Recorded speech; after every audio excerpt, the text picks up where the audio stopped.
chaque rentrée scolaire de septembre, on nous fait des reportages sur le fait qu'il y a des étudiants qui vivent dans les campings, dans les tentes. En fait, il faut poser les termes. Ils sont SDF et il y a 10% des étudiants qui ont déjà été SDF. Si tu veux étudier, la réalité, c'est que tu es obligé d'accepter que tu vas être précaire.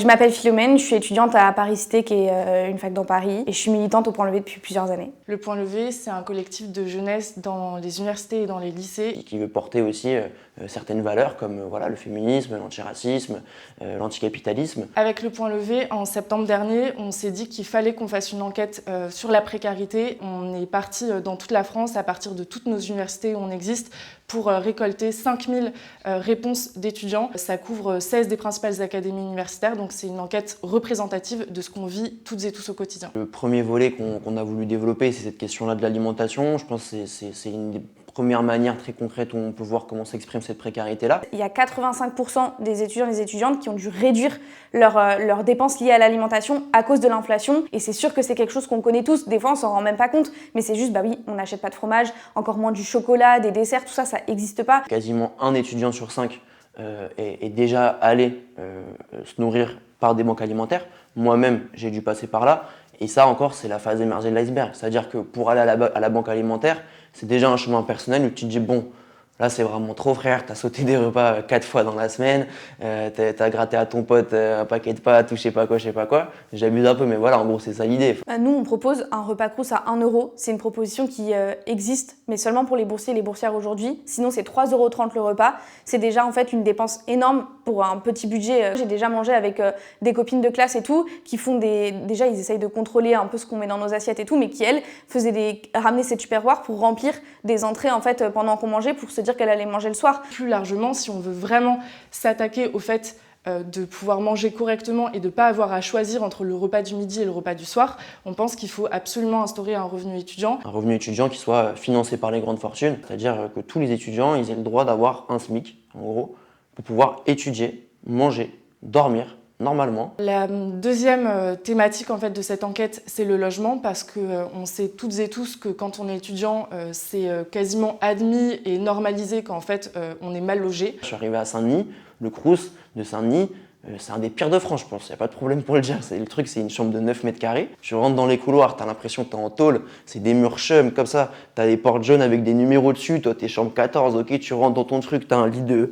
je sais pas, c'est un petit lit comme ça de tolard, le truc il est épais comme ça, t'as des punaises de lit, t'as des cafards, t'as ta douche, pour rentrer tu dois contourner ta table, enfin tu vois, je sais pas, c'est pas décent de vivre comme ça, et la cuisine elle est collective, il y a des cafards dedans. Mais ça c'est un des éléments, mais l'autre c'est les files énormes qu'on voit à chaque début d'année à Paris pour essayer de choper un appart, et du coup c'est aussi qu'on accepte, c'est un nivellement par le bas de l'endroit où on va dormir. Ouais, on va accepter de dormir dans 5 mètres carrés sous les toits, de dormir dans des endroits qui sont moisis. Chaque rentrée scolaire de septembre, on nous fait des reportages sur le fait qu'il y a des étudiants qui vivent dans les campings, dans les tentes. En fait, il faut poser les termes, ils sont SDF, et il y a 10% des étudiants qui ont déjà été SDF, qui n'ont pas eu de logement. Donc quand on dort en fait sur le canapé d'un ami, on est SDF.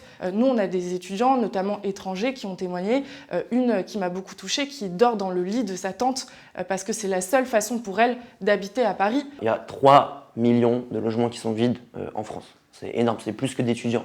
Il devrait y avoir une réquisition des logements vides. Il y a 85% d'étudiants qui sont pauvres. Le seuil de pauvreté, il est fixé à 1 100 € par mois à peu près. Et nous, ce qu'on voit, c'est que le revenu moyen, c'est 718. Moi, j'étais boursière toute ma scolarité, boursière échelon 5. Donc bien boursière, quoi. Bien pauvre, c'est bon, déjà, je rentre dans les critères et tout. Et pourtant, c'est 520 € par mois. Mais mon loyer, il est de 480. Donc après, qu'est-ce qu'il reste ? Il reste que dalle. Du coup, oui, en fait, au bout d'un moment, on est en train d'être obligé de faire un choix. Donc évidemment, le premier, une fois qu'on a payé le loyer, c'est les transports, c'est la bouffe.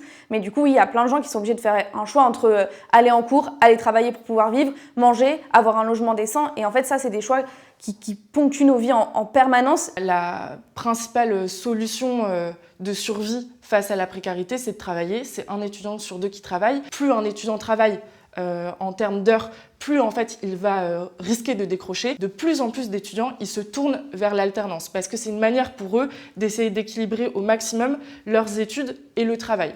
Mais donc en fait, nos choix de cursus universitaire, ils sont dictés par la précarité et par le fait qu'on doit trouver de l'argent. Et ça, c'est terrible, parce qu'en fait, du coup, on se retrouve dans des filières qu'on n'aime pas. La précarité, ça crée un sentiment de peur, ça crée un sentiment de honte, parce qu'en fait, on peut plus sortir avec les gens, on peut plus avoir de vie sociale. Moi, j'ai passé un hiver avec une chaussure qui était trouée. Bah, évidemment, tu te sens mal, tu vas pas le dire aux autres, t'as honte, ça te coupe.